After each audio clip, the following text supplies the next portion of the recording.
BNP, জামাত, AB party, NCP, যত রাজনৈতিক দলগুলো রয়েছে, খেলাফতে, মজলিস, ইসলামিক আন্দোলন, যত রাজনৈতিক দল আছে, ফেসিবাদ বিরোধী রাজনৈতিক দলগুলো আছে, যে আসেন দেশের স্বার্থে, জাতির স্বার্থে আমরা পলিটিক্সটাকে একটু এটা ইজি করি, পাওয়ার পলিটিক্স থেকে বের হই, এই ক্যাডার পলিটিক্স থেকে বের হই, এই যে টাকার পলিটিক্স থেকে বের হই।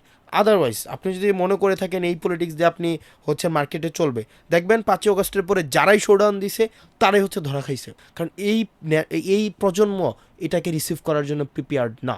আপনার যদি টার্গেটেড অডিয়েন্স মনে করেন শুধুমাত্র ওই 70-এর প্রজন্ম, 80-এর প্রজন্ম, 90-এর প্রজন্ম, তাইলে আপনি এই নেশনকে মিসট্রিট করতেছেন।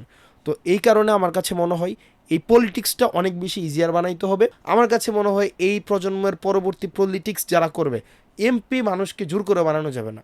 মানে যে আসলে এটা আমাদেরকে কঠিন করে দিতে হবে ব্যবস্থাটা।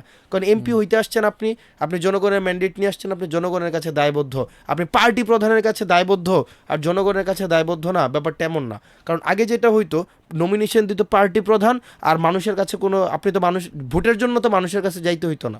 আপনার দিন শেষে আপনার নমিনেশন যে পাইছে তাই হচ্ছে কি আপনার নির্বাচনে, আওয়ামী লীগ থেকে নমিনেশন পাওয়া মানেই হচ্ছে আপনি নির্বাচিত হওয়া, আপনার জনগণের কাছে তো আর আপনি অ্যাকাউন্টেবল না।